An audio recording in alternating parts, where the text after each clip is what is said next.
Sir, অনেক কষ্ট করে খুঁজে পেয়েছি। বলেই আবিরের সামনে ধাক্কা দিয়ে ফেলে দেয় মেয়েটিকে। ভার্সিটি থেকে বাসায় যাওয়ার পথে মেয়েটাকে কিডন্যাপ করে আনে আবিরের পাঠানো গুন্ডারা। আবিরের ইশারাতে সবাই চলে যায়, আর মেয়েটা ততক্ষণে চিল্লিয়ে বলে, কলেজে সবার সামনে ভদ্রতার মুখোশ পরে থাকা মানুষটাই কি আপনি স্যার? কিসের জন্য আমাকে এখানে তুলে এনেছেন? কি দোষ করেছি আমি? কি করতে চান আপনি? একদমে কথাগুলো বলে মেয়েটা। আমি কি বলবো?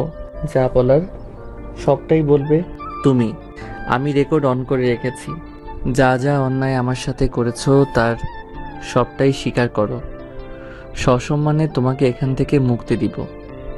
আর যদি না শোনো, সব স্বীকার না করো, তো তোমার কি হাল করব তা ভাবতেই পারবে না তুমি। আবির মেয়েটাকে বলে। মেয়েটা অবাক হয়ে কথাগুলো শুনে